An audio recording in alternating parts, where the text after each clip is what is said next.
Welcome back to another episode of the Wrinkly Brain Podcast. This is a WrinklyBrainEDH affiliated podcast where we like to goof, gaff, and talk about the Commander format.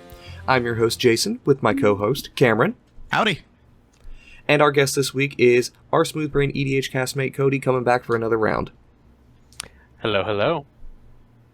Great to have you back again, Cody. Mm-hmm. It's been, what was the last episode with going back to certain planes and stuff, I think? What was the last episode? Something of that. I think that was mentioned in it, but I don't remember what it was specifically for. It's product fatigue. Product fatigue. Yeah, product fatigue. Yeah. Mm-hmm. And the 2023 roadmap. Check out that episode. That was like 3 ago. I think it was episode 16. It's a fun episode, right? But yeah. Mm-hmm. So, this episode is the second episode of our Custom Precons miniseries. Last episode, we reviewed 8 custom commanders, 5 of which were submitted by our viewers. Thank you again to everyone who submitted and participating in that stream, where we initially reviewed like 20-something commanders, and letting us review some awesome commanders just overall. And then the other 3 were ones that we made. Now, Cody hadn't seen those ones, and last week we had Carter on, but he gets to look at least one of the ones that we made. Yeah. Because we're going to review some custom commander decks that we have built for them. Cameron and I each built a deck. I chose to build around a Sultai mutate deck. Cameron is built around a Jeskai flicker / steal your creatures deck. And I think each of us put 10 custom cards each into our decks. I think 9 or 10. I may have done 9, but... Yeah. I know I did. There's the commander, and then I designed 10 cards for mine. Oh. Yeah, then I did 10. I did 9 with and then commander makes 10. Yep. And so the initial goal is we wanted to try to build decks like how WotC does this, disseminating a little bit of how their design style works, and then make some changes that better suit our preferences. Mm-hmm. Now, before we jump into viewing Cameron's decks, for the viewers, I just wanted to let you know, sadly, I do not have a lot of time to spend on editing this video. It deserves a lot more editing than I'm going to have time for, so unfortunately we're only going to have like mock-ups for all of the custom cards on screen. That'll make it easier for you to see those. And I highly recommend looking at the deck lists that we're going to have in the descriptions, because unfortunately I'm not going to have time to make 150 plus edits. Yeah, I'm not going to have 150 plus cards on screen at the same time.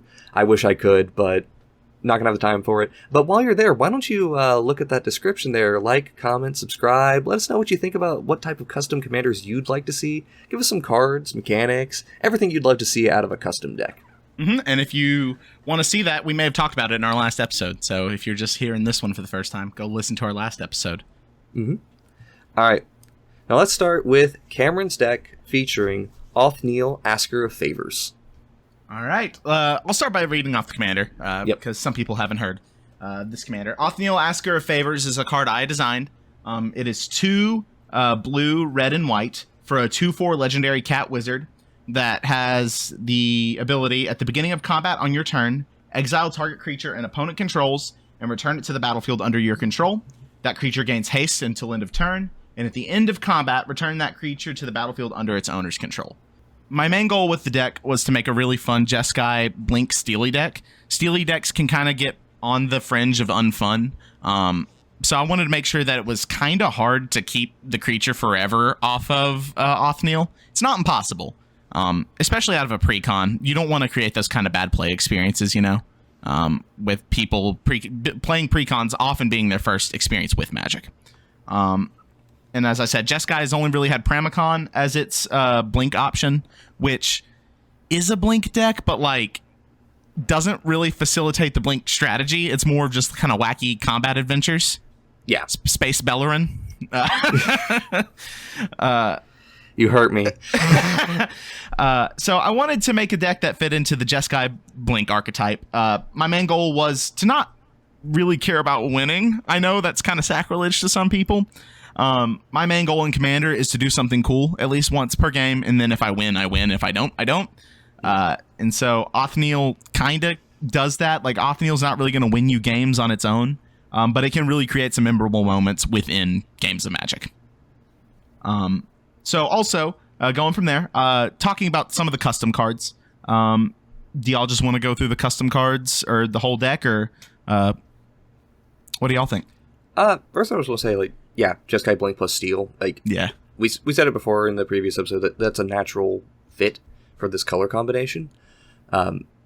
It seems really cool, and the only other color combo that kind of does something similar is like an Esper deck. Esper, Aminatou. Yeah, Aminatou kind of fits there. You could do this in Grixis, but like they tend to steal things permanently, and that's their whole thing.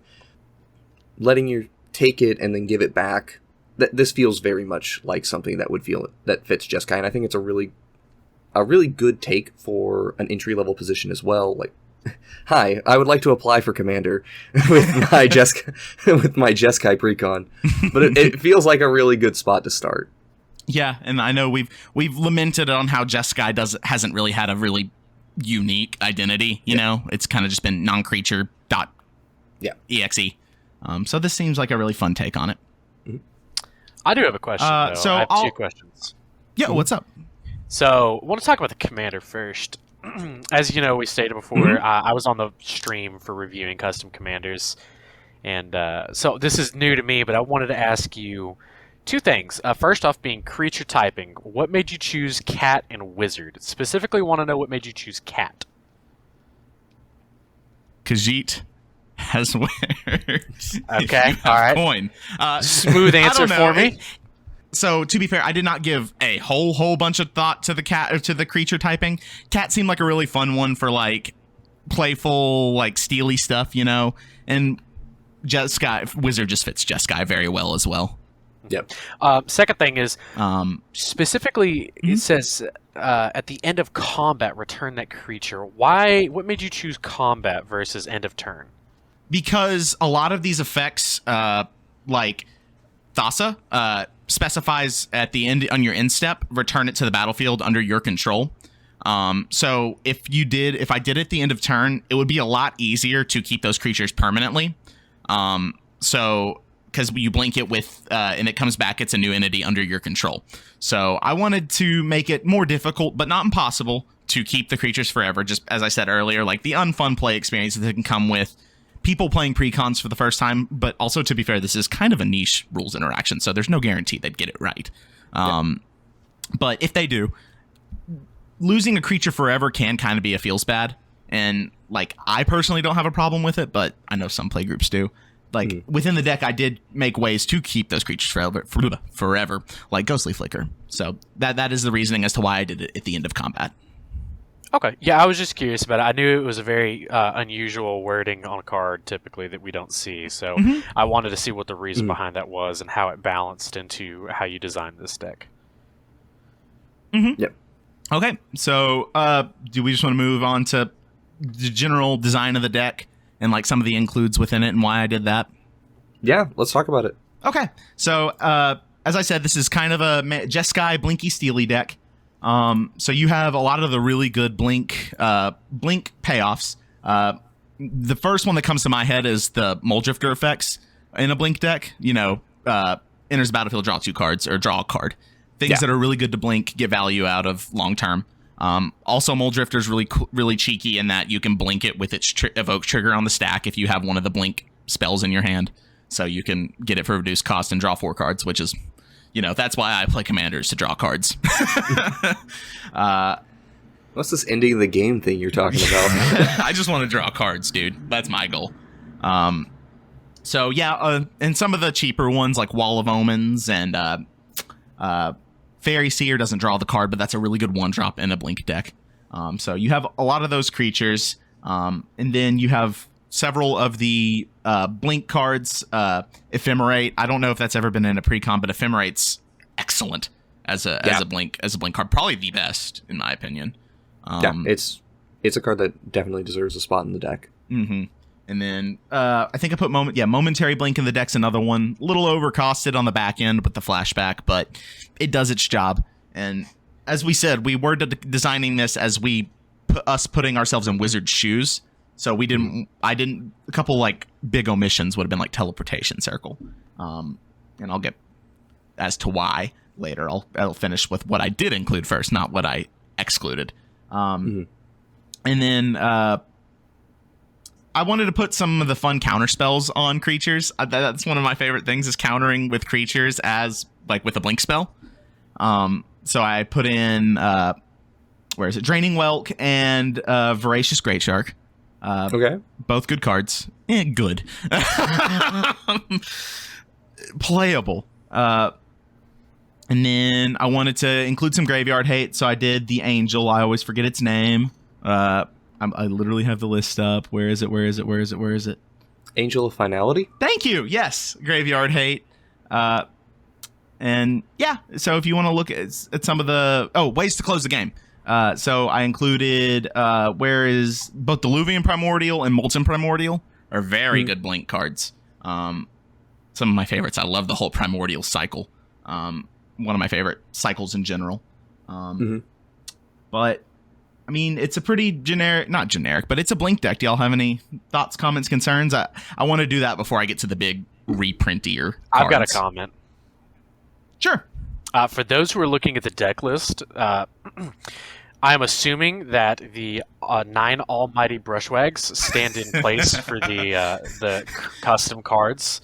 So you that might would make be sense. Correct. I might be you correct. Might. Okay. Well, I was just curious about that. Also, and the then I commander's wanted not Elsha. Yeah, I wanted to kind of draw attention to 2 cards. One card I wanted to know why was in the deck. Obviously, it makes sense being, with the theme that you're going.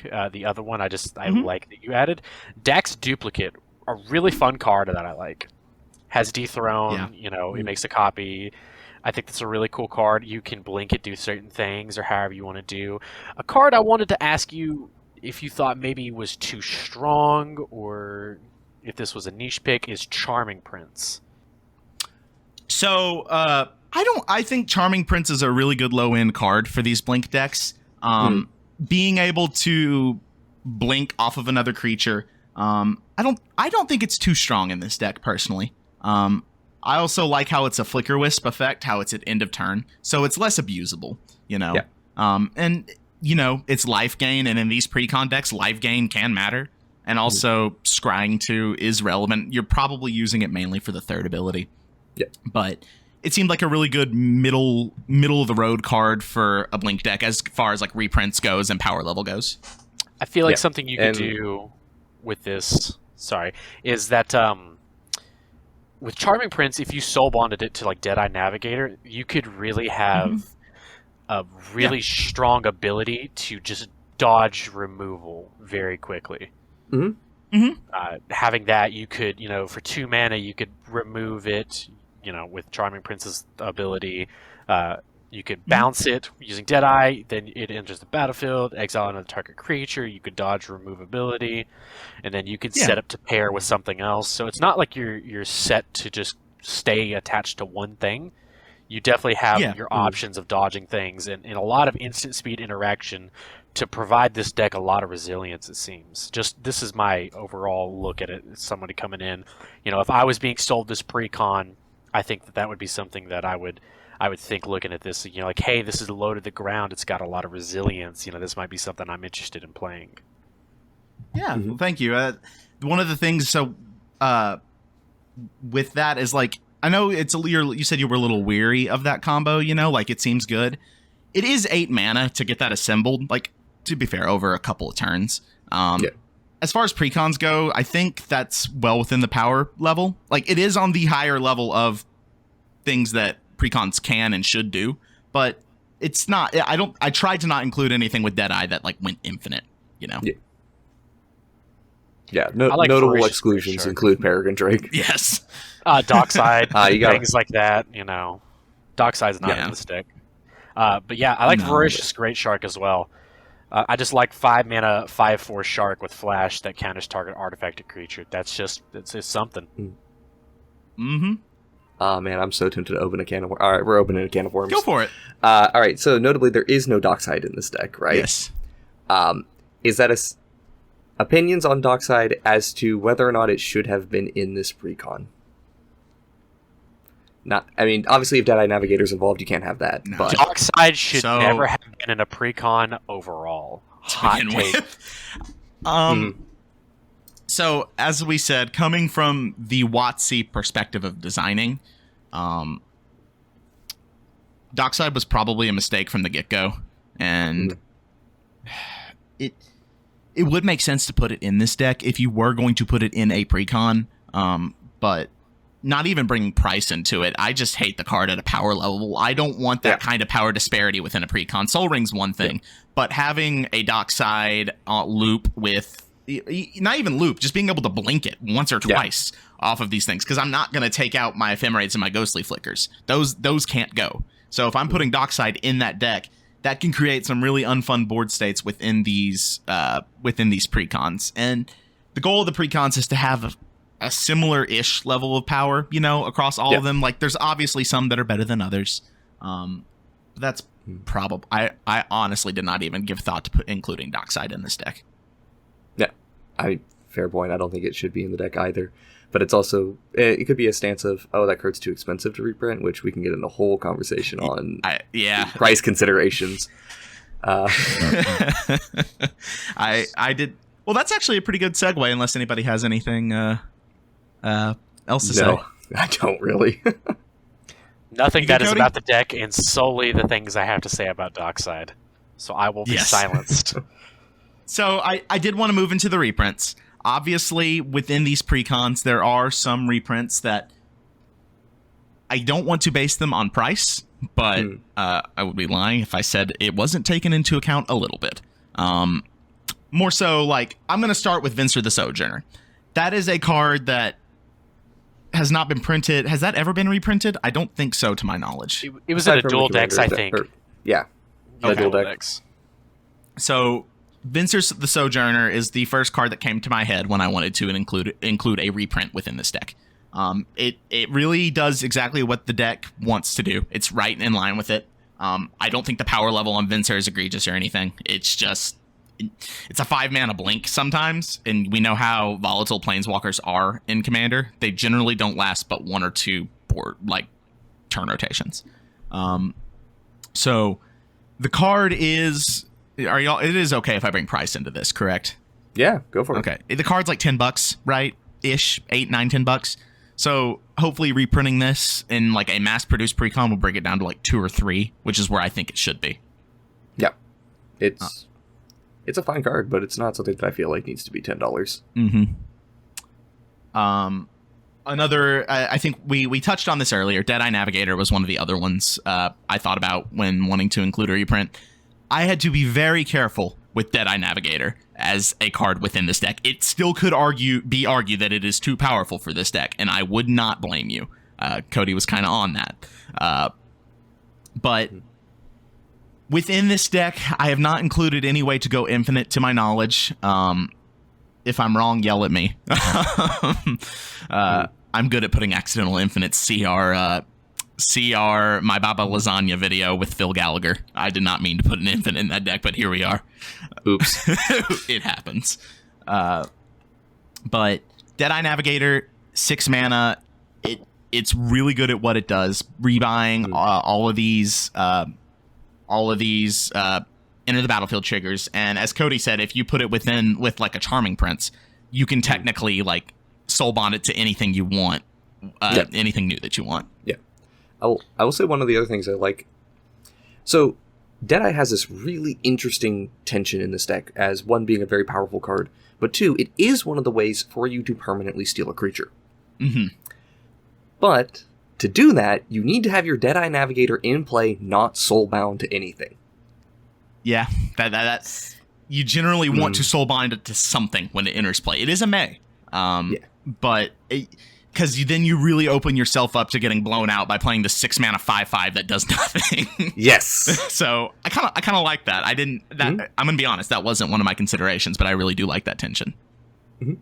Yeah, I think it's pretty good. It creates a really interesting dynamic experience. Plus, if you want to try to permanently steal another thing, you have to unsoul bond it again. Mm-hmm. Which means just pay 2 mana. Now, that could lead to an unhealthy play experience. Well, unhealthy, but fine, as far as I'm concerned. Of you start taking... The only game actions you're trying to take for the rest of the game then are stealing one of your opponent's creatures permanently, and then getting a bunch of flicker value on the instep, and then going to the next turn and stealing another thing, right? It's still a lot to set up, though. Like, it... Yeah, it's a lot. Yeah. Cody, did you have a point? Sorry. I did, actually. I had something I wanted to talk about. So, two things, actually. While we're on the topic of price, this deck, as you have it, is kind of averages. If we were going to say that your custom cards cost $2 a piece, you're sitting at around $135 to pay for the deck to get the deck, or that's at least the value you would see, and that's typically pretty in line for what we see for WotC decks. They sell them for a little bit less, and the value's a little bit more. Did have a specific question I wanted to ask you. Sure. In doing this, do you think that 2 Planeswalkers would be too much for a Precon? Firstly, let's ask that one. So, is the one you have in mind Saheeli Rai? No, the one I had in mind was Dak Faden. It kind of fits the bill like Venser. Hasn't really seen a reprint all that much, and it kind of fits the theme, more the Steely theme versus the Blink theme. Do you think that it would be too much to have both of those? And what, if you do think it is too much to have both of those, then which one, with that consideration, do you still feel that Venser is the best one for this? So, I do think Venser is the best. Dak Faden does really do the Steely thing well. My main permanent Steely thing. Yeah, it's specifically artifacts.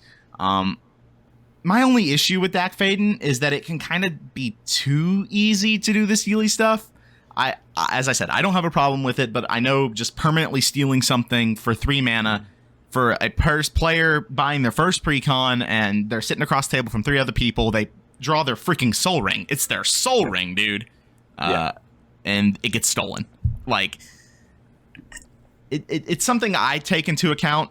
Dak would be a good include, and I think a fine reprint. I don't know. It had the weird old sitting at about reprint. $10 for the regular one and $8 to $7 for the other 2. But the weird reprint was in a secret layer.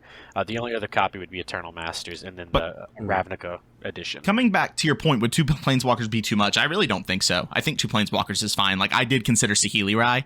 It's really easy to go infinite with her with Blink stuff. So I just nope, no thanks. I didn't want to even have to think about it. Yeah, no need to pull the WotC and forget, we accidentally put Splinter Twin into our format. But as I said, as far as power level, Dak is probably fine. It's just the feels bad that can come from stealing an artifact permanently immediately for 3 mana. Yeah, I want to move on and let's talk about instants and sorceries. Everything seems on theme here. I don't really have a whole lot to say on.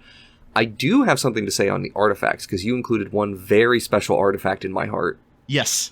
Before we get there, I did have one reprint. It's Ghostway in the Blink stuff. Blink everything needs one. I think it has a reprint, the list. But good card to be. It needs to be a couple bucks. It used to be about 10 when I bought it. So is that Dissension that came out in? I think so. Man, that is a Guild long Pact, time I believe. ago. Guild Pact. Oh, It's Guild old. Pact. Okay. There is a similar card, Eerie Interlude, that is already only a couple bucks. So they should probably be about the same. But moving on to Jason, yes. Talisman of Progress. Of course I put it in the deck, dude. It needs it. Of course I did. If we didn't just now have the 40k Precon that came out that included it, this card was sitting at $13, $14, and it had been passed up for 3 separate blue-white Precons in a row. Vehicles, spirits, and... I'm blanking on what the other one was. You had vehicles, you had spirits. It was a blue-white X one. I swear we're professionals. Blue-white. It's fine. We know what we're talking about. One way or another. It was 3 Precons in a row, right. I know that much, where it was passed up in a 2-year period.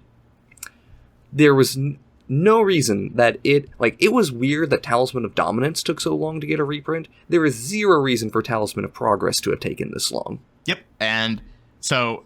Even factoring in with the Warhammer, if this were a product that was pushed out at around now, that card being $3, $2, that's where we need that card. No mana rock other than that's a whole nother can of worms we could get into. No 2 mana rock needs to be more than a couple bucks. Like Felwar Stone used to be about 10. Now they're actually putting it in every Precon, and it's around where it needs to be at $2 or $3, right? TCG players got it listed for about $4.66 versus Card Kingdom having it at $18. So there's a little bit of disparity there. So let's just go ahead and assume that if people are crazy enough to disassemble these decks and sell singles, that you might be able to get it for that price. Yeah. So like this is a card that just needed to be reprinted. I think it should have been reprinted always. I have a similar card in my deck that has been reprinted. We'll get to that when we get to it. But I'm really happy to see a Talisman of Progress. I'm also curious why I included Commander Sphere in my deck as well. I'm curious why you included it in yours. So, it's a 3-color deck. So having a mana rock that produces all 3 colors is good. And of the 3 mana rocks, it's probably the best one. And also, I wouldn't be lying, or I would be lying if I said the fact that Wizards normally puts them into their decks did not factor into my decision, because it definitely did. And Commander Sphere, of the 3 mana rocks, I'm also playing Midnight Clock, so that's like 3 mana rock S tier, or tier list real fast. S tier is Commander Sphere, A tier is Midnight Clock, I guess. But that doesn't mean they're good. That doesn't mean they're good.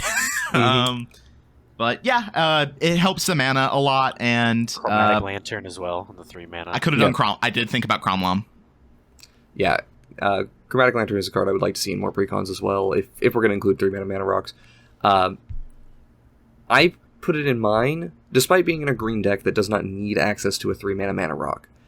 I put it in there as an introduction to 3 mana rocks. Like, just so player... Obviously, one of the things we're going to talk about is you have different audiences with these. They're not all meant for brand new players or for players who have played the game for 10 years, right? Traxxas. You're trying to hit... Yeah, you're trying to hit players along all of the spectrum.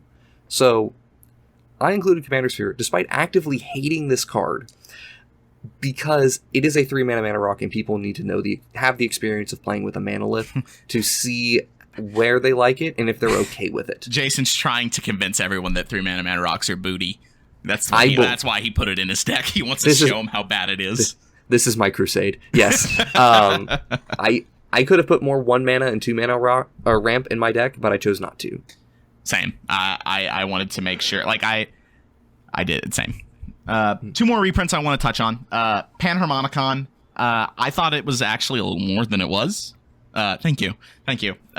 Love the card. I love Panharmonicon. It's so good. And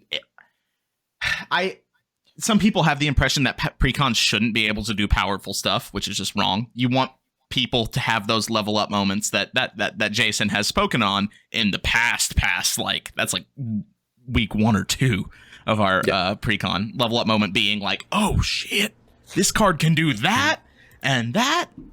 And wanting people to have their powerful cards do really cool things. Also, Strionic Resonator, similar but different, like a little worse, but still good.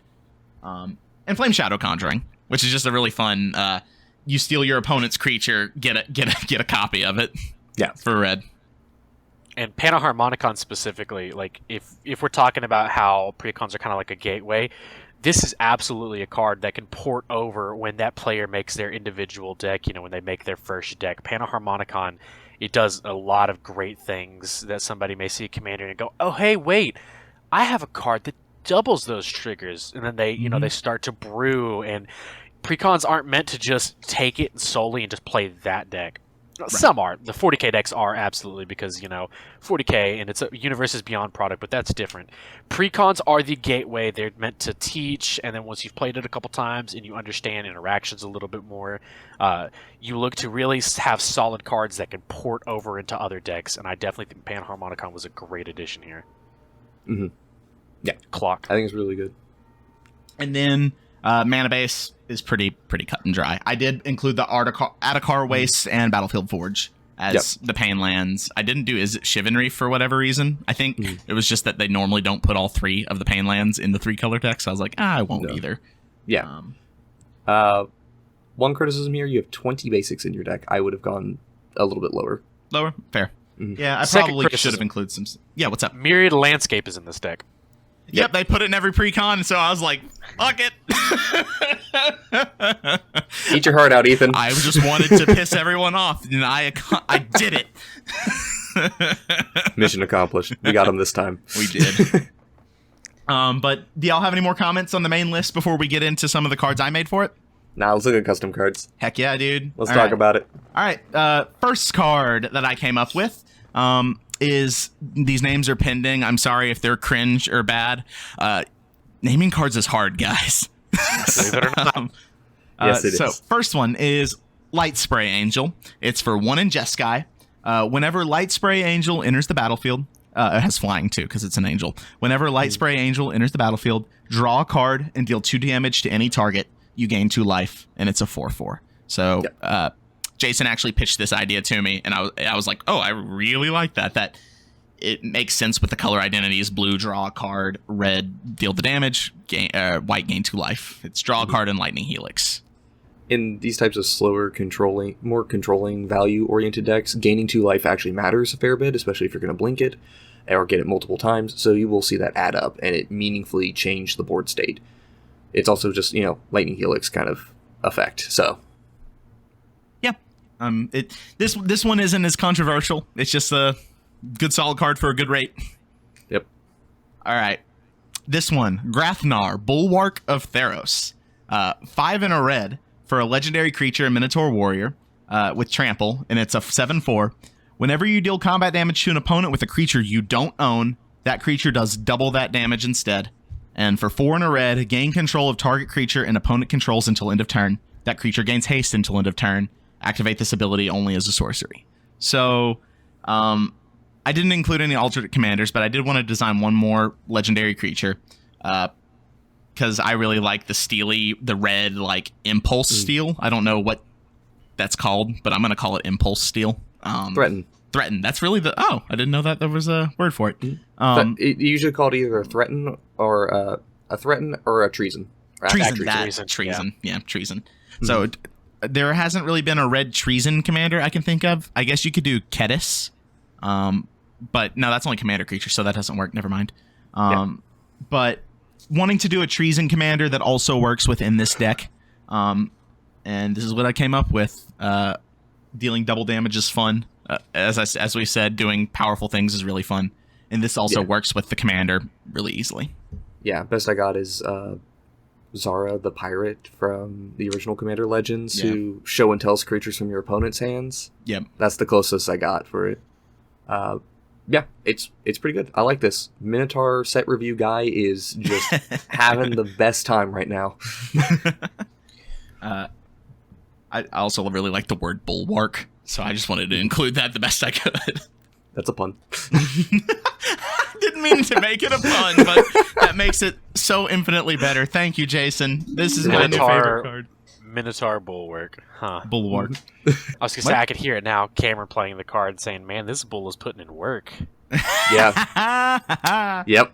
Excellent. And also, like Cody was saying, someone who's newer to the game can kind of see the synergies, because I did include some of the treason-ish effects in the deck, obviously with Commander, so they can be like, oh, I see this other card in red that steals a creature temporarily, and my this alternate Commander can do that. Maybe I'll build the deck around them next. So, I thought that was really cool. Third one, are y'all good to move on? Sorry. Yes. Okay. Is Coup Agent for 1 red for a creature for a human advisor that's an 0/3. And that says, whenever you deal combat damage to an opponent with a creature you don't own, that creature deals that much damage to each opponent. So I know this card's kind of hard to get off the ground. It's very specific in the decks that it goes in. But it can go in like the Grathnar deck, and it goes really well in this deck. Just being able to spread that love with the damage. Dealing more punchies is fun, as Jason can attest. So that's what I wanted to do with this card. Yeah, it's good. Simple. I also wanted to make him weak. Trying to incite a coup. I almost did an 0/1, but that felt too weak. It needed something to be able to stick around at least. Mm-hmm. Okay. Fourth one, Blinding Flash for 4 red/white. It's modal. You choose one. It's a sorcery. I think I forgot to specify, but it's definitely a sorcery. Yeah. Choose one. Destroy all creatures or goad all creatures. 2 sides of the same coin. Either you want punchies or you want everything dead. You've got like a thing for goad. Hell yeah, I love goad, dude. And I love goad. That's the Cameron staple. Yep. Goad is. I want people to punch people, but not me. Yeah, that is good. Honestly, I would say you could probably do this at 5 mana. Okay. Yeah, I guess I kind of generally for modal board wipes, it generally ups the mana cost. So like with Cleansing Nova is first one comes to my mind. Oh yeah, yeah, but that's also 5 mana. Yeah, and Disrupt Decorum's 4 and Wrath of God's 4. So I guess you could do that 5. You could do that at 5 for a really nice modal board wipe, or try to close the game. I wanted another game ender, and this kind of falls in line because Precon games tend to go long and are creature based. Yeah, and if I remember correctly, that's your your third board wipe in the deck is a custom made board wipe, which is cool. Yeah, this one. I think I had Chain Reaction Time Wipe in this one. Yes. All right. We good to go? Yep. Yes. All right. Next, Guardian Valkyrie for 3 and a white for a creature and Angel Warrior. Warrior, you say? Yeah. You're welcome. Flash flying, and it says sacrifice Guardian Valkyrie. Exile any number of target creatures you control and return those creatures to the battlefield at the beginning of the next end step, and it's a 3/3. So this card is very like Ghostway, Eerie Interlude. There's also the one that phases them, but that doesn't work in Blink because phasing, you don't re-enter the battlefield. I wanted another way to blink everything. I didn't want to include Yorion for whatever reason. Yorion's good, but I don't like it. I don't like companions. But it's a little more because it's a creature and it has flash to be able to protect things from a board wipe at instant speed. But also you can play it out and just like threaten people with it and be like, hey, I can just also use this to punch you and blink things at instant speed. The battlefield. I do need to specify under your control. So I do want this one also to be another way to permanently steal something with Othneil under your control. I do need to specify. But any comments, concerns? Since this one is one that you can flash in, it might be a little bit annoying because, like, I'm sitting here remembering Party Time Precon had Selfless Spirit in it, if I remember correctly. But that's one that sits in play and it's coming. Honestly, this is probably still fine. Like, anyone playing against this deck just needs to know, like, Ghostway exists. Ghostway 2. Yeah, this is another Ghostway. It's a card that's already in the deck, and there's also Restoration Angel. There's a couple of options for you to play around. There's a game to be had here in guessing what's in your opponent's hand to interact with them. But I think it's fine overall. I would be the card I took most inspiration from was the phasing one because I was like, oh, there's not that effect on a creature. There's like Dauntless Bodyguard and Selfless Spirit, but not a blink one on a creature for mass blink. And also I had to make it sacrifice itself. It would have been too good if you could blink it. Like, but we gotta move on. I'm good. Okay. Here's my favorite card I've made. Archon of Serenity for 5 white. So it's 8 mana for a creature that's an Archon that has flying. Whenever Archon of Serenity enters the battlefield or attacks, exile target creature and opponent controls, return target creature you control from the graveyard with mana value 4 or less to the battlefield tapped, and gain 5 life. And it's a 5/5. I wanted to make one very powerful bomb in this deck, and this is it. I obviously based it off of Archon of Cruelty. I also wanted to lean into White's ability to reanimate. White doesn't get enough reanimate, in my opinion, and it's often overcosted. So this felt really good to be able to blink, or also making it attack works too. Originally, I was going to have it reanimate anything, but Jason said no. It loop, and I said, dang. It looped a little too easily, and I was like, I don't think we need another legacy playable reanimation spell that just, I'm going to reanimate my Archon of Serenity and also get back my Gristlebrand. That cool? But otherwise, yeah, I really like this. I'll only maybe make it a 6/6 instead of a 5/5, because, like, that's also Archon of Cruelty is also a 6/6. And I don't think it's a negative thing for this to be a 6/6. Yeah. That's fair consideration. Cody, you got anything? No, honestly, besides Jason's iteration of it, I think I like it. I just had a question for a card I think might have been added based off the last creature you said, but we can get to that at the end. Okay. Sure. I'll move on to the next one. Persuasive Spectre for 1 in Jeskai for a creature, spirit. It's a 1/4 with Flying, Vigilance, Haste. and whenever it deals combat damage to a player, gain control of creature that player controls for as long as you control Persuasive Spectre. I wanted to do another steely card within Jeskai, and this kind of felt on brand. It's a temporary steal that you can't abuse. It's at max in this deck, getting 1 per turn, because I don't have any extra combats in this deck. And it's not blinking it, so you're just getting control of it, and it can't even swing initially. Like, you're getting it after combat, so it's probably underpowered, but I wanted to err on the side of safety with this, because it has haste as well. I wanted to give it haste. I think this is appropriate. And it's also hard to cast. It is Jeskai. It is very limited in what decks you can play this in, and also the casting cost is pretty difficult. Yeah, I'm trying to remember. Is there another one that I think there's like a 3 or 4 mana creature that does something similar. It's like mono blue though, doesn't have haste. It does something very, very similar, and I think it's fine. It wasn't really playable, but it also didn't have. I don't think it had evasion though, which is like the part that tips the scale on this, right? Because if this was in a standard environment, I'm sitting there thinking like, right, like seeing all these like 1 in Jeskai creatures is making me think of like Mantis Rider and Siege Rhino and stuff, and I'm like, man, this in like con standard would have been insane. Imagine drafting this. Like, I don't know, man. Siege Rhino might have just beat it still. Siege Rhino's a house. Siege Rhino is a house, but the problem with Siege Rhinos is they couldn't get past other Siege Rhinos. Yeah. It's an apartment complex, really. It's not even a house. But yeah, that was Persuasive Spectre. I thought about doing a different keyword for white. Obviously, Flying Vigilance, Haste. Those all correspond to the colors. I think it's good. It's either that or Lifelink, and like 1/4 with Lifelink seems kind of meh. You could First Strike if you want, but like I don't see if there's much reason for that. Unless you were just like, I want to take your Lord and have that for my normal damage. But no, I like Vigilance here. Okay. We good? All right. Next one is Tome of Something or Another. I have not named it. I apologize. It's another 3-mana rock. This one is a 3-mana rock that whenever ETBs draw a card, and you can tap it to add did I say 1 mana of any color? So it's a commander sphere that's better because the card comes on the front end.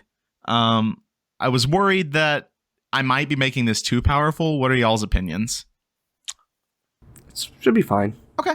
I'm not so sure. I'm kind of on the fringe about it.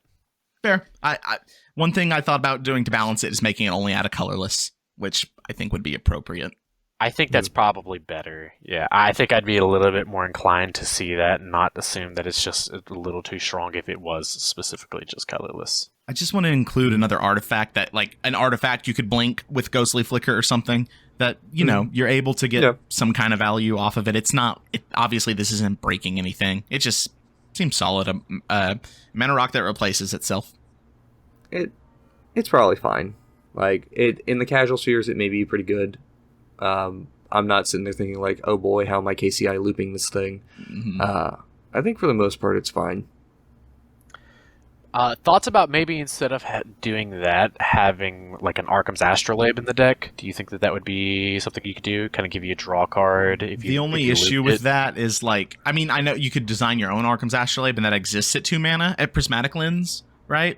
But I don't think they would ever do an Arkham's Astrolabe. They wouldn't do a Snow Matters Precon with all the snow basics unless we're on a very specific plane like Kaldheim or what's the Merit Lodge plane? I always forget the name of that one. That one's Dominaria. Oh, neat. Yeah, that was just Ice Age Dominaria. Ice Age Dominaria? That was just yeah. Okay, so a lot of things have happened on Dominaria. So yes, it's like it's the main focal point for everything. But yeah, that's Tome of Something or Another. I wanted to do a tome because the tomes draw cards. Normally it's an activated ability to draw the card off a tome. But the name really doesn't matter all that much. All right.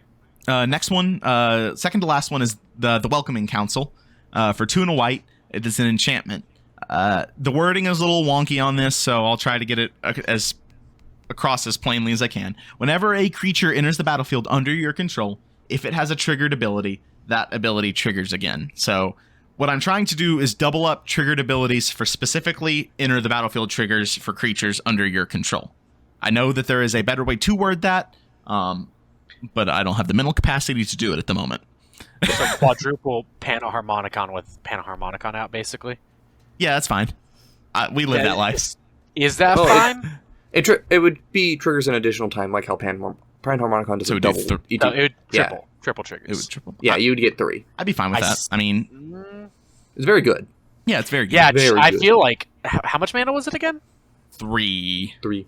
Yeah, so like turn 1, we go. Is Soul Ring in this deck? I Yes. assume Yeah. it is. Yes, Okay. of course. You can turn turn 1 to with this Soul thing. Ring. You can like, turn we to could. this thing. I'm imagining if we had Panaharmonicon and that out pretty early, and then we just play like a Charming Prince, and then we get 3 triggers, or like 3 triggers of anything. Yeah. I feel like that might be a little strong. Fair. The one thing that making it to where I kept it at 3 mana is that I made it very specific to creatures' triggered abilities entering the battlefield. That is while almost every deck has creatures with enter the battlefield triggers, that is a very specific like niche to lean into in the Blink archetype, because there's Artifact Blink, there's mainly just Artifact Blink, but this is creatures entering the battlefield under your control. I probably would be fine bumping it up to 4 mana, or you could go 1 blue-white. Or how about this? You just make it a once a turn clause. That works too. Yeah, I think that's probably a better idea. Sure. Yeah. And that still lets you do some fun stuff with, like, if you have link spells on other people's turns. Works. Yeah, because still. I'm looking at some of the cards that we have in here with enters the battlefield triggers, and like Elite Guard Mage is 3 life and a card. And you gain 9 life, draw 3 cards. Yeah, seeing that kind of feels a little strong for that. And then, we have a couple of other cards that do things. Mole Drifter, for example, I just like... I designed this 6 deck cards? the way I would want to live my best life in Commander, and that's it. Getting a triple into the battlefield triple trigger. Reflector Mage, Standards calling from 4 or 5 years ago, and it wants its Commander deck back. Yep. One more card. I'll go fast on this one. Interplanar Rift. It's a land that you tap to add 1 colorless to your mana pool, and you can pay 6 mana to tap and sacrifice it, exile up to 3 creatures you control, and return them to the battlefield at the beginning of the next end step. I wanted to do 1 blink land. There's already the desert one that kind of stinks. And Terrible. Absolutely terrible. And this one is playable. It's not great. You can't really abuse it, but it works. Yeah. No, I like it. I think it's perfectly fine. It's 3 ETB triggers potentially. It could fit into other decks too. Yeah. One of the other things is, whenever I talk about lands, I'm always going to say this way.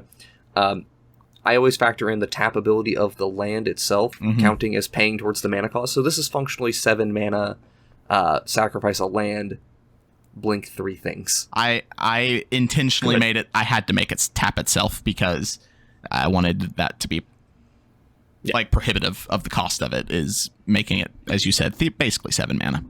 Yeah, it is completely fine. And we have one more card that we thought of, like, right before this, Jason and I, that we really thought was kind of interesting, so we'll spitball it. An enchantment that puts counters on creatures when they enter the battlefield.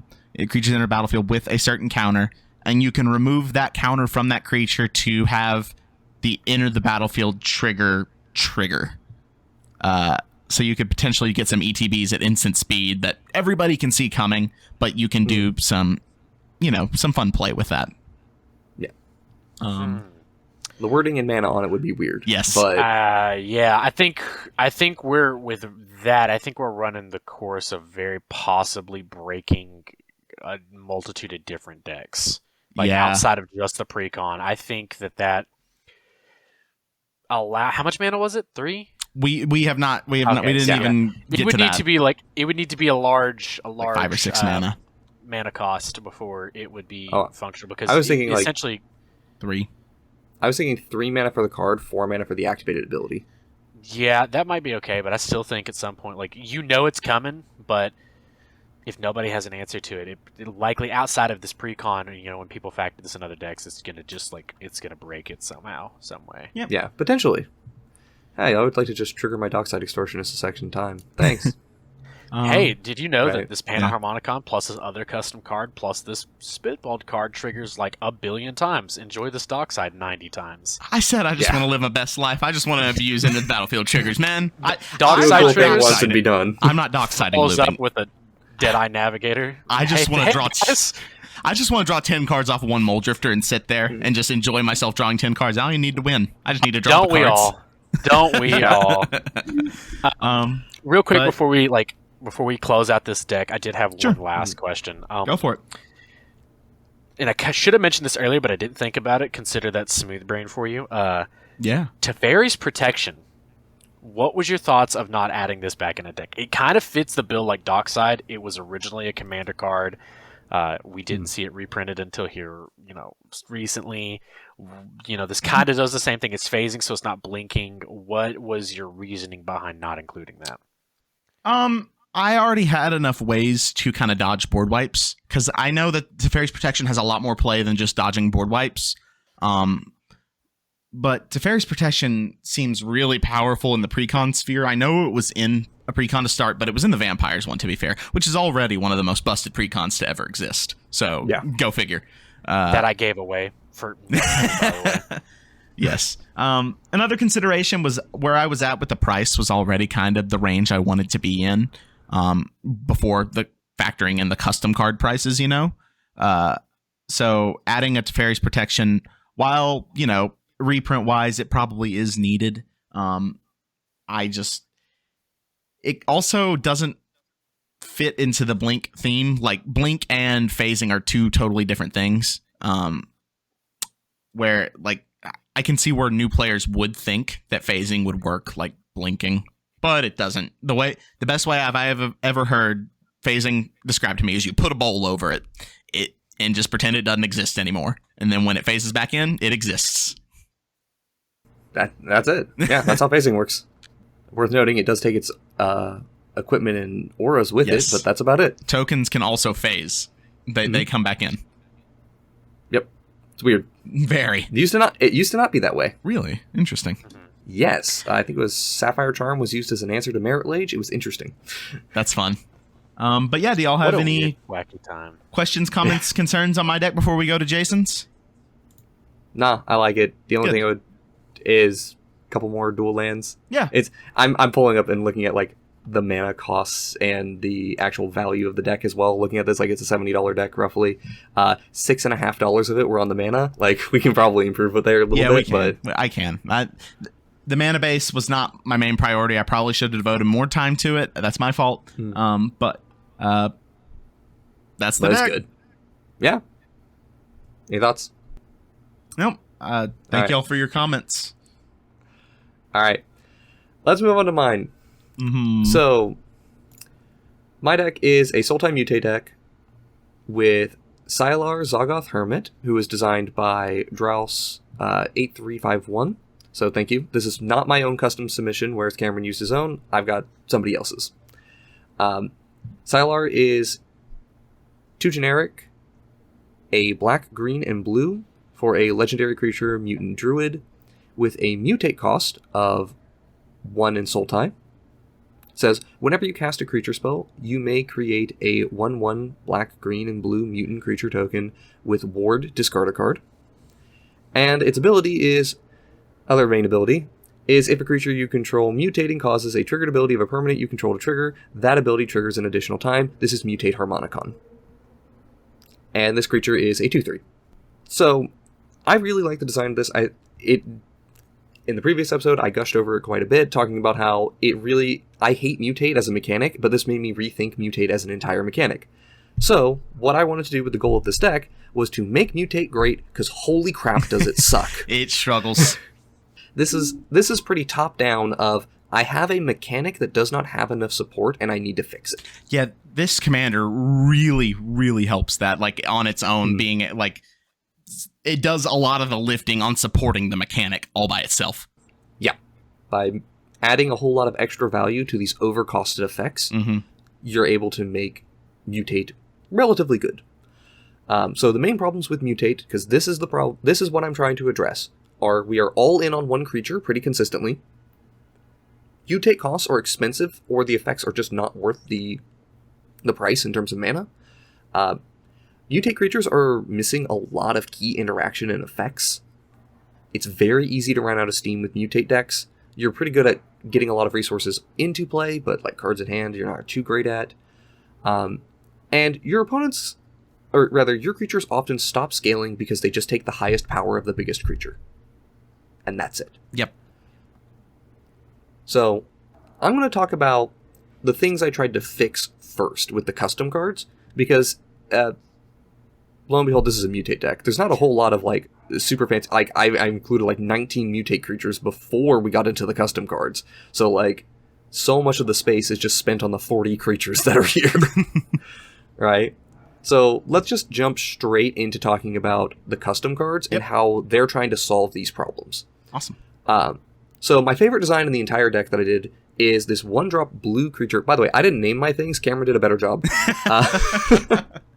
So, this is a 1-mana mutate creature with flash. Mutate for 1. It should be 1 blue. Fixing. And return this creature to your hand at the beginning of the next end step. It's a cheap mutate for mutate enablers, with the downside of it's going to reset your pile. That's not necessarily a bad thing, though. But it's not always a downside. Yeah, I love this card so much. It has so much play to it all on its own. You can flash it in on someone's instep and then make your alpha big mutate sucker, your goober, and then it goes back and you just get to do it again. It lets you rebuy all that value off mutate. And if you have a big old creature that is just sitting there and you've used all your resources on it and you need those cards back in your hand to do stuff, this creature allows you to do that as well. This is incredible. Also, you're able to dodge like a lot of interaction and things, and like you said, it allows you to generate twice the amount of value for a single card. Minus you are paying the mutate cost again, but it does allow for repetitive play. So if you do brick, which I see this deck kind of doing a lot of that because it is 42 creatures. Well, it is less than 42 because I too have. Or, well, is it 42? No, I have Almighty Brushwags. So it could be somewhere in that number, close to it. But it does allow you to kind of have a little bit of replay if you kind of gas out and you have just a mutate that does, XYZ, and you want to spend it differently. You can reset the pile. I think it's a really neat card. I'm going to go ahead and benchmark this for 2 years when the secret WotC R&D devs listen to our podcast and they create this card. We're going to go after them. Yeah, I think it's really cool. It doesn't protect you from a ton because it is at the end step that it comes back. Sorcery speed. Sorcery speed, like removal. It's not going to stop that. If you return it on your turn, if you return the whole pile on your turn. Oh, on your turn, yeah, sure. Yeah, like if you flash. Yeah. The way I see it playing out sometimes is you flash it in on the person before you's end step, and then you can load up your creature with all your mutate crap, and then it comes back. Yeah. So you can still swing with it. Yeah, a lot of really good play experience on it, and it's also worth noting, the ability to return to your end step is just on it. This is not a mutate trigger ability. This is going to happen one way or another. This card cannot stay in play for more than a turn. Literally. I like that a lot. Next thing is, talking about key interaction, we were missing some Grave Hate. So, 2 mana, 2/2 black creature with mutate for 1 and a black, and whenever this creature mutates, exile all creature cards from up to 1 target player's graveyard, gain 1 life for each creature exiled this way. Okay. Is there a specific reason why you made it creature specifically? It's eating. Oh. Yummy. He saw Scoos and said, hey, we should have that. Munch. Munch. Yeah. I saw mutates. I said mutate skews. That's what we need. Decks need graveyard hate, and this is perfectly great for graveyard hate. It is only creatures, so it isn't as strong as just bog on a creature. Correct. Yeah, that. If you want to do that, you probably would need to bump up the mutate cost of probably 1 or 2 mana. I wanted to make this thing relatively cheap, so it is playable in other decks as well. If people wanted to work with it. Paying 1 and a black to mutate to maybe turn your 1/1 into a 2/2 is not exactly where people want to be. You're not going to be able to exile graveyards unless you mutate this thing. So, it's a relatively weak card overall still. But it has the potential of just nuke that graveyard. I'm going to gain 20 life or whatever. And just huge swing. Incidental life gain is huge in Commander. Like things that just say gain 3 life on them, or people need to play more graveyard hate. and more life gain. And ideally, they're on the same card. Yeah. And another thing is, like, it's tricky. The goal is you're going to be repeatedly mutating multiple times. But I also did want to mutate creature where I'm like, I don't really need to mutate this thing more than once in a game. So, like, putting this onto the tokens felt fine to me. Yep. Alright. Next thing. A tricky blue creature that can protect your board. So, we have a 4 and a blue for a 3/3 creature with flash, mutate for 3 and a blue, and whenever this creature mutates, target creature faces out. I like the versatility of this. Being able to mutate it in at instant speed to save your big chunky mutate creature, because while the commander is trying to avoid that, it still is inevitably going to happen that you will have a big mutate beefy boy. Yep. And being able to save that because and potentially get those cards back, you know, with your squid or whatever. Yeah. Or also if you need to alpha strike with something, you can get creatures out the way. You know, I wasn't even aware. I guess I didn't think about it that mutate was at sorcery speed, but if the creature has flash, does it give it instant speed? Mm-hmm. Yes. Interesting. I did not know that. Then again, mutate's not a popular thing to play against. Nobody wants to play it. No, it's not. That was one of the things getting into talking about mutate is lacking key interaction. Part of the issue was you don't get to do it at instant speed, so there is a flash sub-theme to this deck. Yep, I like that a lot. Flash Hulk, Flash Hulk. No. Wrong flash. But yeah, beyond that, like, it's board-wide protection. It can sometimes help you get through lethal by phasing out opponents' creatures. Like, it's just a tricky card. It's a little overcosted still, but, you know, one thing to always remember is with this commander, you are getting 2 of every single mutate effect that happens. So, you, like, in response to a board wipe, you can just mutate a creature, and now you can phase out your commander and your mutate pile. You're set on that board wipe. Oh yeah, you have everything you need to come back. Mm. Well, it's still probably a little overcosted. I think it ends up being just right for what this deck needs it to be. Yep. Next thing. I wanted a big splash and mutate creature. Hell yeah, you did. There's a decent number of them, but I wanted another one. So this is a 6-mana black creature with lifelink and death touch. Mutate for 6 black, and whenever this creature mutates, return target creature card from your graveyard to your hand. If that creature has mutate, you may return it to the battlefield instead. So, can you return it mutating onto something, or is mutate, like, declared on cast? Mutate is a cast. Okay, I thought so. So this would just put it into play. Would not mutate it. Otherwise, you would just mutate onto itself and trigger it again. Yeah, I was going to say... it seems like we have ways to fix that, though. I think you could, like, maybe bump down the mutate cost to 7. I know you're still getting 2 with the commander. Yeah. And you want to err on the side of caution when designing these things. But even 8 mana, get 2 creatures, like, that's with your commander out. That's still, like, I could do that at 7, and I'd be fine with that. I think I'd like to see an additional black pip there versus 2. I think I'd like to see 3. I think we've seen a lot of Precon. Yeah, or just whatever the mana cost would be if you wanted to lower it to 6 or 7. I'm fine with that. But we've seen a lot of Precon cards, especially. I'd like to just draw reference to the Necron deck specifically.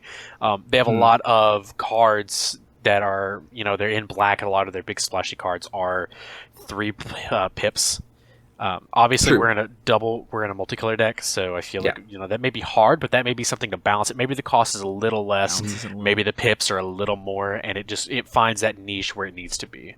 I like how you made it a may on the if it has mutate, you may return it to the battlefield.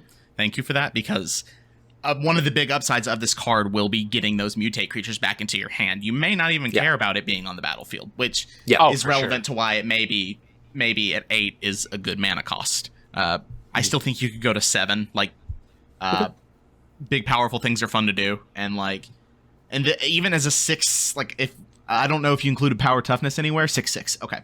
Yeah, 6/6. A 6/6 lifelink death toucher. Just like if you play that at 6 mana in a precon, that's going to put in work gaining 6-point life swings are good. I mean, Wormcoil Engine was good without the abilities of Wormcoil Engine. Surprise. Yes. Yeah. That's. I just wanted a second, like a Wormcoil-esque card, right? Big splashy play that people would work with. I do understand the maybe making like 7 mana and 3 black pips in there for the activated or for the mutate cost. The only reason I'm a little hesitant to do that is because black is the lightest color in this deck. It is more. That could also be green. A balancing thing, though, for this. Yeah. Maybe. I still think you could do 5 black for the mutate cost. That could be a little overpowered, but I would personally be okay with that. This just in Cameron deciding on very powerful cards.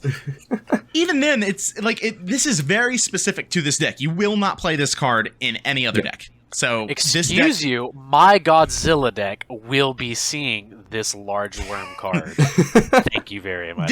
This card will not see play in most decks. So in the majority of decks. So you know, the one viewer that plays mutate is going to be very angry with you. I want you to know. I'm sorry, one viewer. I really am deeply sorry. Forgive my transgressions. But I still think it's fine at 5 black for the mutate cost. Mm-hmm. All right, moving on. I decided to make an alternate commander. Mm-hmm. Didn't name this thing again, but this one is 1 in Sultai for a 3/4 human elf wizard with Ward 2, and whenever a creature you control mutates, make a copy of it. All right, so I have first comment. Jason, why are you making us make more tokens of mutate creatures? It's annoying! Correct. Dang it, Ivy. This is one of the things I dislike about mutate, but it is one of the things that draws people to mutate. Yes, so I wanted to give them something they like. So if you're even though I hate it. If you're making a token copy, does it have to go into the same creature? If you're mutating it on to... Like, if you mutated onto a Slippery Bogle, would you have to do the token copy onto the Bogle as well? Or could you choose different targets? You are not copying the spell. You are copying the creature that is made. Like, the creature. Like, you mutate, right? And you now take all of that information and make a copy of it. Fucking hate mutate. God damn it. Yeah. So, it is another spell that you could declare targets for on the stack. So, you could put it on something else. No. It is not a spell that you're copying. You are copying the creature. So do you get the mutate again? Or is it just another creature that enters the battlefield that doesn't have... You make another creature. You don't... It ETBs. You are not doing another mutate. Okay. You are just making a copy that has all of the information of the thing you just mutated onto. Okay. Thank you. I hate that. That is what's happening. Yes. You're welcome. It's strong, I'm not going to lie. It helps you go wide if it works the way I think it does, because I'm still fucking unsure. I'm kidding. I think I get it now. But it helps you go wide and make more goobers to mutate with and get more value. So one of the other things that I want to really talk on this is alternate commanders in Precons. I usually dislike them because the alternate commander just does not work with what the deck's doing. Yes. Like, I looked at... Obviously, this deck is has a lot of similarities, and a lot of it is based on the Otrimi Precon, right? The other Sultai Mutate Precon that exists in this world. And the alternate commanders in that deck are Zagzara, who is an Expel Ramp/Hydra Tribal commander, and Cesar Ukima, which is a 1/1 counter aggro commander. Yeah, I can think of other examples that are really bad like that. Like the Savine deck has Elsha as its like they're same but different, you know? Like and also Precon in it, which has nothing to do with this. Has absolutely nothing to do. Well, while I don't hate it because they can work with some unique design space, you're not going to want to put those cards, if you're just playing the Precon, at the head of the Precon. So I do like that you design this specifically around the Precon, and if you prefer this elf wizard to mutate boy, I forget his name, I'm sorry, the face commander, then you're more than welcome to do that. This card may not be as good, but it works perfectly fine if you prefer this. Yeah. This is one of the things I like about the $25 decks, right? They weren't as expensive or like high value reprints, right? But they had one commander. They were very concentrated on doing what that one commander wanted to do. There were fun cards in it, but they were just fun cards that still worked with the deck. that is why this commander is an alternate commander, just a 1-for-1 swap with the commander, and you can just have this as a different flavor of mutate. Also, one very important balancing thing I did with this commander, I made this thing a human. Oh, so you can't mutate onto it. I very much, that is very good. Human elf wizard. Yeah, yep. Half elf wizard that... There's half elf its own creature type now because of D&D Beyond, or D&D no, sets. it's human and elf. It's human elf, okay. I really dig that. I didn't even notice that the first time around. Thank you for pointing that out. Very, very importantly, because if you just mutate onto this thing, it just makes a copy of itself. And if you have some way of getting rid of the legend rule, then you would just keep doing this over and over and over and over. If you want to change its creature type and play your mirror box and effects to break that, go for it, dude. Oh, if there was only a way to remove the legend rule. But I really like it. Mm-hmm. Yeah, this is a little bit of mutate, just a different flavor of playing mutate that you don't have normally. Last creature that I made for this, and I will say that if I had made more things, I would definitely make more mutate creatures for this, but I wanted to make a creature that is not necessarily something that's only in this deck, and it supports a sub-theme. So we have a 3-mana 2/2 blue-green creature with flash flying, and you may cast creature spells as though they had flash. Mutated instant speed. Yeah, it needs that. Like, I could even see you playing like a Leyline of Anticipation in this deck, like just to be able to have that kind of that play, that, as you said, the trickiness that would come with mutating at instant speed and designing a creature to do that specifically within blue-green, which is the creature flash color. See, Yiva, Prophet of Krufix. Really good. Yep. No, I think every card that you've mentioned so far has been pretty good. My only concern would be just that one thing that we mentioned about the black pips, but I think mutate's definitely something that needs to be explored a little bit more. And I think the way that you have kind of created these cards is a really good idea. I hope that WotC takes some inspiration from this and maybe pioneer the helm. Awesome, thank you. All right, so let's move on to the next thing. Is I wanted to mutate win condition. Other than just, we have a big creature, we need to transition into some means of winning with this. So I have an enchantment that's green for 3 green with... Whenever a creature you control mutates, put a Genesis counter on card name. Mutated creatures you control get +X/+X, where X is the number of Genesis counters on this card. And at the beginning of your upkeep, if you have 16 or more counters on this thing, you win the game. Genesis counters. Yeah. They've used those before, Genesis right? Counter. Yeah. Yes, they have. Yeah. Genesis counters, you say. Oh, on that weird geometric nexus, right? Is that the Genesis counters? Oh, like the paradoxical engine or paradox... I don't know. Yeah, something. Like with fractals. Paradox is in the name fractals. somewhere. Yeah. This card's really cool. I'm not as much concerned with the alternate win condition, you know? If you get it, have fun. You did it. You have accomplished the goal. But the +X/+X is really where it's at for me. Being able to scale up those mutate creatures, because we've talked about there's only one mutate creature that actually scales up because it gets 1/1 counters when you mutate. Yes. So being able to scale up and make them beefy and alpha strike, hell yeah, dude. Well, it also, I was going to say, it also encourages you, because it's each of your mutated creatures, this encourages you to mutate onto other things as opposed to just having one big stack. It's pretty dynamic in that regard. My main, not even really concern, is just if people decide to upgrade this with like doubling season. You mutate with your commander, and in doubling season now you have a fourth. You have done it 25% of the way to winning the game. But it is on your upkeep, so it doesn't immediately win you the game, which is for the best. Those things need to be seen coming from a mile away, because it's not fun to just be like, oh, I lose. Yeah, like, as I was designing this thing, I was throwing up red flags in my own head, like, God, this can... Like, initially, I only wanted this thing to have 10 counters to win, and I was like, no, this needs to be much higher. I was like, no, 12. No, 16. 20? 20. 16. Like, yeah, one thing to keep in mind is Silar will trigger this twice. So every mutate will give you 2 counters. So you only need to mutate 8 times. Yep. But you have to mutate 8 times. That's a lot of mutating, dog. That's a lot of mana. Well, we have 2 triggers for every mutate, so we can get there possibly. Absolutely. I also, they don't normally include alternate win conditions in their precons, so not too often. I kind of like that. Like, it has the Beastmaster Ascension effect ish, so you can just get chonky boys and swing. Like, your creatures are getting +10/+10 if you have 10 counters in this thing.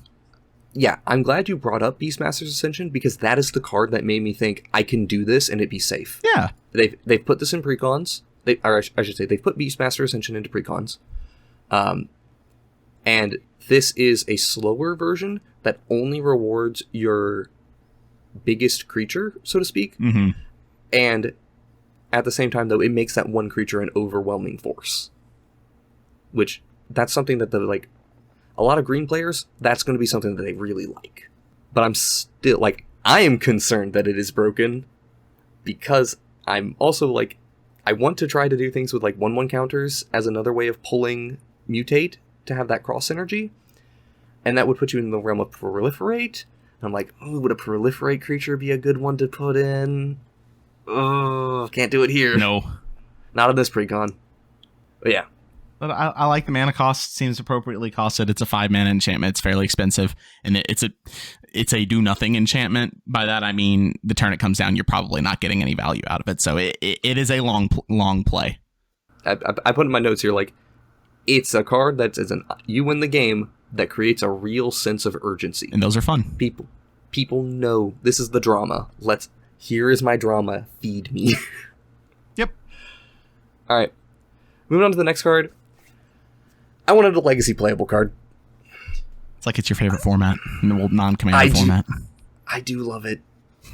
But also I wanted it to be a legacy playable card that I'm pretty sure actually wouldn't see play in legacy, but it would generate interest. The definition of legacy playable is very low, to be fair. So, here's what it is. This is a 1 black sorcery. Destroy all humans. What's it do? Destroy all humans. Thank you for clarifying. So, alright, 4 goals with this thing. 1, I wanted a potential one-sided wrath. 2, I wanted a joke about destroying all humans. Just 3, while WotC doesn't talk about adding card value, I assume they do care. They're not going to say we make expensive cards for the goal of selling our product, but I'm pretty sure they do. This is a card that will raise a lot of interest, and it will move units. Yeah, 3 mana rats are few and far between. So yep. And in terms of it being a legacy playable card, I don't think it would actually see play. Why? Plague Engineer's better. Yeah, it is so much better. Yep. Yeah. I do like the potential, if humans ever becomes relevant, then any deck playing black will sideboard this, and the humans decks will cry. Yeah, but the important thing is, this is a commander precon, so it's not modern legal. So we don't have to worry about screwing over modern humans, for example. It's only about screwing over legacy humans, and if we're going to screw over legacy humans, Plague Engineer does it better. Yeah, fuck legacy humans players in particular is what Jason is saying. He hates legacy humans pilots. I'm not even gonna lie. I'm almost there with you, man. every event I went to, humans is becoming a deck. No, it's not. Sit down. No. Go to sleep. Sleeve up. Miracles, do something. Just don't bring. If I have to sit through another legacy event where somebody's playing humans, I'm gonna cry. What this would really be good against is D&T. This would be be fairly consistent 2 or 3 for 1 against D&T. But my freebooter, man. Hey, this might see play in mono black shit pile. You never know. Yeah. It's mono black shit pile. Yeah, fuck your Turok in your own deck. You're gonna be playing. You're gonna be like, man, this card is bad. Who did this? So was this your second or third Wrath in the deck? This is you had the third Deadly Wrath. Tempest. You have Deadly Tempest. I count this as prediction. I count this as a quarter of a Wrath. I don't know if I count this as half. a Wrath. No. I think it destroys enough because of the. I think against 3 players that are, if you're thinking from this from a precon perspective, I would consider this consistently being a 5-for-1, a 4-for-1, or a 5-for-1, and hitting only 1 creature within your deck. Actually, no, is Beast Whisperer an elf or a human? It's an elf. It is an elf. Okay, so hitting It one hits creature in your legitimately deck, one creature. and it's the other commander. So don't play this card if you're playing the other commander. But yeah, I really like one-sided hate pieces, like Destroy All Humans. It feels like a card that should exist, within Magic's universe that just doesn't. So I really like the design. Possibly because it would be copyrighted because there's a hit game called Destroy All Humans. Get over it. Just Universe the name. Universe is Beyond is the correct answer. The name is there. some kind of plague-related thing. Yeah. It's all good. Like, I just think it's cool. I think it would be a card that would attract a lot of attention. It would be playable in other commander decks. People would want this, but, it's still a metagame call for the most part. Yep. All right. Good, move on? Yep. Okay. All right. I wanted to make a weird Mutate Matters sorcery. So, X green-black sorcery. Return up to X target creatures with different creature types from your graveyard to your hand. Then, cast a creature spell from hand for its mutate cost, if that's mutate cost is X or less. So was this X green black you said? Yes, Dang it, X green black. You can't play it in Volo. Sad. Nope. Good card. I like regrowth effects. I think more green decks should just be playing straight up regrowth. It's a very good card. I kind of liken this to Rishkar's expertise. You're kind of drawing the cards and getting to play it again. So good effect. Yeah, this is this deck's Rishkar expertise, pretty much. Rishkar's expertise is better, but... Well, yeah, but, That's fine. But yeah, the other thing that's, one of the cool things I do like about Mutate is that you play with a bunch of crazy creature types. It's one of the few deck types that rewards you for diversity of creature types, as opposed to linearly focusing on one or two creature types. So, I wanted to reward that and make it playable elsewhere, potentially. Yeah, for sure. I was thinking of other ways, other creature decks that would care about this. And, 5 mana, get 3 creatures back in any, green-black Reanimator deck. Not awful. Yep. Alright, and the last card I made is a land. And I wanted a really good land. Ooh, lands are fun. So, card name. When card name enters the battlefield tapped, unless you reveal creature cards from hand with a total of 3 different creature types. And then it taps for blue, green, Sultai. or black Sultai land. And it has an ability for 3 a green, tap, target non-creature human, gets +X/+X, where X is its number of creature types. I should say until end of turn, but yeah.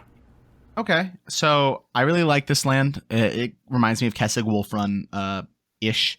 I think we need to do more cycles of the reveal a certain creature type from your hand, like the Murmuring Boss. Murmuring Boss. Yeah, and that one is a forest. That Abzan had a tri-land before anybody else.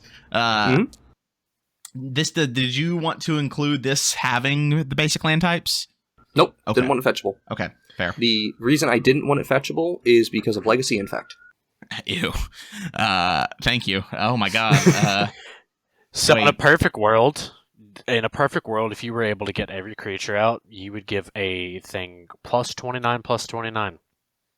Yeah, but this says non-human, so you can't changeling it. Unfortunately, Nope, it's no change. like So you could, if it's non-human, you have 5 humans in the deck, so it would be 28, or however many share a creature type with it. Moxfield doesn't unfortunately give you that distinction ability, so I'd have to go through it. They did this in the latest unset with the non-Brushwag creatures, which is Brushwag Slander. They watched us and they watched our channel and said, "Hey, these guys like Brushwag." Almighty Brushwag. I won't stand this slander. No Brushwag Slander here. Yeah, I really like designing fun lands, and in this deck, I feel like it enters the battlefield untapped fairly consistently at the cost of your opponents knowing probably 2 cards out of your hand normally, right? That seems kind of where the average would be. Yeah, 2's probably the norm. Maybe 1. And did you think about giving it a keyword as well off the activated ability, like trample? Nope. Okay. Didn't want to. Nope, I want it to be relatively simple. This is one of those cards that's going to look super exciting, and then again, you play with it and you realize it's actually a little disappointing. Yeah. Mutate creatures, you don't maintain the entire stack's creature types. You only get the creature types of the thing on the top. So you're really only going to be getting +2/+3 or +3 with this. So it's honestly very fair. It's just a repeatable giant growth for the equivalent of 5 mana. Very good in this deck, specifically. It's good. It taps for Sultai. That was the thing I was most important about. Like, I wanted to potentially untap land, taps for Sultai, and has another benefit. Awesome. Well, I like all your cards, Jason. Thank you. I'm glad you like those. Rounds of applause for everybody. So, thank you for that applause, Cameron. We're getting a little bit low on time, so I want to speed run a little bit of choice inclusions in this deck. I mentioned before about how you had Talisman of Progress in the Othneil deck, and I was like, that's a card that just needs to be reprinted, and it needs to stay cheap. Nature's Lore is in this deck for that reason. I think it's cheap right now, but it needs to stay that way. It just needs to be reprinted. Nature's Lore and 3 Visits just need to be reprinted, alternating between Precon sets every time. It wasn't that long ago when which one was like $80, right? 3 Visits. Yeah, that it wasn't that long ago that nobody had one. Yeah, legitimately, it was a portal card. It's Portal 3 games. It just wasn't accessible, right? And part of to solidify my stance on that, I did opt to use the Dominaria United dual lands that have basic land types. They just come into play tapped. They're in the deck for the expressed purpose of being used for finding forests, right? Binding of the Old Gods is in here as well to, again, this is what I want to see consistently. Yep. Card I like that you added was the Nasty Terasti. I just love seeing that in every green deck that cares about creatures. Which one? Terastodon. Nasty Terasti. Were you playing? I don't know if he was playing Terastodon. He's not a Terastodon. He's not playing Terastodon. Who am I looking at? That's what I'm wondering, dog. Oh, hey, we're gonna skip that. I was definitely looking at a different deck. No, we're leaving that in. Never mind. You didn't add Nasty Terasti. 0 out of 10. There's Sawdust Demolisher though, which is functionally a Terastodon in this deck. Yeah, it's the Sawtuck Demolisher. Yep, it's the mutate lands, one. That doesn't hit lands. Sorry, it does hit lands. It doesn't hit creatures. You both added sharks in your decks that I like. I'm proud of both of you. The shore shark with arms. It's great. Yeah, I want to ask, why is Ivy here? Why did you add Ivy? Because people would want it in this deck, absolutely. Yeah, you copy mutate creatures. Just didn't know if you had anything else that you were curious about, or why you included it in the deck. Ivy could have gone, it doesn't need to be in the deck, but I think it's a card that a lot of people would immediately look at the deck and go, why is Ivy not here? Fair. It's a new card, so that's actually an argument against it being in the deck, because it is brand new, people have access to it, and it would encourage, opening packs to find an Ivy, but whatever. I put Drown on the Lock in this deck because I'm in blue-black, I'm putting it in there. It's your favorite card. That's fair. I can't tell you how many times I've had it played against me in Legacy. I almost put Clever Impersonator in my deck just because it's a pet card of mine. Yeah, it's good. But I did Dax Duplicate instead. I'm glad you did Dax's Duplicate. I like that card. I'm glad to see that it got some love. Clones are interesting with Blink, but let's stay on topic a little bit. What else did you put in this deck? We already covered why I put in Commander Sphere. Not a whole much more. We said that in the Othneil section. There were 3 very notable cards I put in because of price. Legitimately, I just think these cards should be... We talked about Nature's Lore being a card that just needs to be reprinted to keep its price down, but these cards are 3 cards that are too expensive, and they should not be expensive. All right. The first one is Prismatic Vista. I agree. That card that's never been reprinted in a meaningful way. Putting it in one of these precons would probably drive that price down to about $10 or $15, which is where I would be happy with it staying, if not cheaper. Yeah, it's at 30 right now. That's not a cheap card. Yeah, I'm just going to lay out this stance. While I appreciate the inclusion of basic fetch lands in precons with Evolving Wilds and Terramorphic Expanse, the level up moment I want to push for is not the realization that there's just a strictly better version of the card that you could be playing. I want the level up moment of, this card is not as good as I thought it was. And I would like to play a different type of fetch land in my deck, one that can get dual lands. Yeah. So, that's the level up moment I want to push for. which is why another card in here that same logic and reasoning. Hey, Fable Passage is here. Yeah, it's Prismatic Vista, but a little worse. A little worse. Depends upon the stage Doesn't in the cost game. you a life. But in general, a little worse. Still good. Mm-hmm. And the other card that I put in here, which is almost purely for a price reason, Sylvan Caryatid. I saw that. I did not realize that card had gotten up to $10. that much. And that's also it's also a decent mutate target, right? Yeah, It has hexproof. That was the other reason why I chose this one. It makes sense in the deck. It gives you hexproof, but it comes at the cost if you're not attacking with whatever you mutate onto this. That's a trade-off that you're really going to have to think about. You will almost always take it out of the deck. There's a good reason why Paradise Druid is also in this deck. Yeah, give it vigilance somehow. This is just a great card for them to take out of the deck that they can put in other decks that maybe don't do the same plan, but it's definitely just as good. Same with the Prismatic Vista. That's a card that just goes in every deck. And it's a good one to reprint for that purpose. Yep. Beyond that, we got a whole lot of interaction in here. I also have a couple of cards to play with the Non-Human Creatures Matters theme, with Keeper of Fables and Return of the Wild Speaker. Return of the Wild Speaker, this just in, is just a good card, too. Correct. Yeah, it's just a really good card in this deck. Mm-hmm. Also plays with the Flash sub-theme that I have in the deck, because this is an instant, with the Overrun effect. Right, it lets you play a little bit tricky, which is what I wanted to see. And beyond that, I don't know if I agree with WotC doing it, but I trying it out here. WotC has a tendency to include one card, like with their lands, they love to give you a piece of a bunch of different cycles for you to try out those cycles. Mm-hmm. You know, oh, do you like having filter lands in your deck? Do you like having bounce lands? Or, I put a Snarl in here. Do you want to play with Snarls?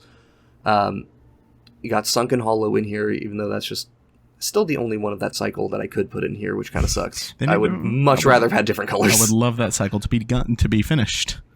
Yes. Put Yavimaya Coast in here, which Painland should just be in every single one of these precons, honestly. Yeah, they're I didn't realize how dirt cheap they are now, because they did just get Dominar United reprint. Some of them, notably. But yeah, put them in. Yeah. As far as I'm concerned, I think Mana Base in particular is an area where we should be aiming for small upgrades, not big upgrades. We should try to put more cards that are just going to stay in the Mana Base for forever. Yep, I agree. So, that's a criticism of my own deck. Something I would probably give a little more consideration to if I wasn't copying WotC style and it was truly just going ham. I would probably include Shocklands with no fetches. Mm-hmm. Yeah, Shocklands. That's something I would do. Yeah, Shocklands on their own aren't inherently too powerful. They're just good. But yeah, that's the deck. You made it's mutate just a whole lot of generic support. Palatable. Yes. Through the help of, I forget that. Do you remember the guy who came up with the commander? What was Draos? his name? Draos, yes. Through the help of you and them, we have made mutate palatable. So go us, specifically you and them. Yeah, more so Draos on this, just making a really, really good and inspiring commander. Definitely one of the best that was submitted in there. If you guys haven't seen that VOD, you should definitely go check it out. There was a lot of great commanders, and we're definitely going to be doing this in the future. So we'd love to see, maybe next podcast that we do this in the future.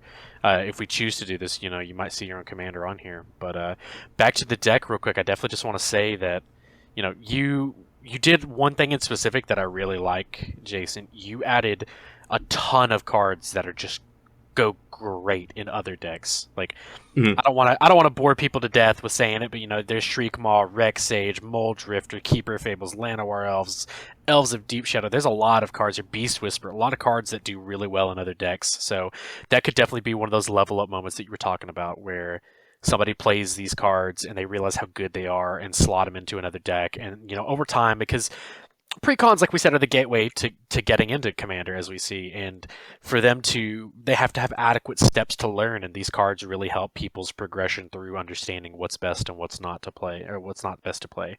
And I really think you did a good job with adding cards specifically that are meant to be broken down from this precon and added into other decks. Mm-hmm. Yeah, also, I'm glad you mentioned the Llanowar Elves because we didn't say it. Hey, there's Mana Dorks in here. Turn 1 Mana Dorks. You don't see those actually. I think there's 3. Yeah, there's 3, I think. You don't see those in precons that often, and it's really nice that they're here. Yeah. I got turn 1 Mana Dorks. I got turn 2 Mana Dorks in here as well. This is one of those things as a criticism of WotC decks as well. I know, and generally speaking, most people in Commander, or in Casual Commander at least, do not like playing Mana Dorks. I firmly disagree with that stance. And if WotC's position is to give people something to experiment with and try with, they should be including these. I agree. Yeah. It is worth noting that WotC does operate purely in hindsight for their future developments. They look at things and how it's progressing, and then they set their sets up in the future doing it. So that's not to say that they couldn't have already recognized that fact, and 3 years from now we'll see Mana Dorks in a set. But it's definitely a perfectly valid criticism, and hopefully some of our viewers who may think that playing Mana Dorks is cringe, maybe they'll learn that tutors are cringe or 3 mana artifacts are cringe. Turn 1 Mana Dorks in Commander are not cringe. They definitely do escalate your play. Yeah, I think they're really good, and we need to see a little bit more of them. It's a very good stance for precons. If you're, again, the position of trying things out, do it. Include this. Especially if the position of trying things out, like if, we kind of talked about this a little bit. I was brought on because I reviewed current commanders that we were on the stream, but I had no knowledge of these decks going before. If I walked into an LGS and I said, I was new to it, and I said, hey, I've seen these guys on YouTube, SmoothBrainEDH, they play this card game format, what is that? And the person behind the card shop was like, hey, that they play Commander. We actually have precons you could buy, and you could play straight out the gate. And they showed me these 2 in particular, or a group of 5, let's say. I wouldn't think that these would be any different than a WotC Precon. I think that these would be great. They're interesting enough. They do their own little things. I think, somebody explains that, this one is really cool because it blinks things, and they kind of explain that. I'd be like, oh, that sounds really neat. And then this one is mutate. This is a lot of this and that. And then I'd be like, oh, that's really cool. So, from a consumer standpoint, I really think that both of these designs would be something that is attractive to the eye. It's got their themes. It's bolden enough in the theme that they're designed for, and well-rounded enough that I think it would be, cause for great play. Now, obviously, if you sit this down against a table that somebody's playing like a Precon, like a Traxa or something, there's not a good time to be had. But if you're playing against other Precons of other things, and most notably like the Strixhaven ones, I don't see there being a varying power level, honestly. I think these are pretty well within the same ballpark, and overall just a fun time. Yeah. Although, mentioning it's hard to match up against a Traxa, the deck that accidentally had 2 infinite combos in it. Accidentally. Before somebody comes and joins our Discord and says, hey, by the way, did you guys know that your card goes infinite? And we go, huh, neat. Yeah, I don't envy designers in that regard. I don't either. And if you do notice something that's infinite in here, yeah, definitely, join our Discord. At Jason, at Cameron, tell them how much they're a dingus and tell them that they made infinite combos, and we can laugh together. Yeah. Yep. Thank you very much for watching another episode of the Wrinkly Brain Podcast. If you'd like to see edited gameplay videos, check out our main channel, SmoothBrainEDH. We upload every Saturday. Don't forget to like, comment, subscribe, and you know what?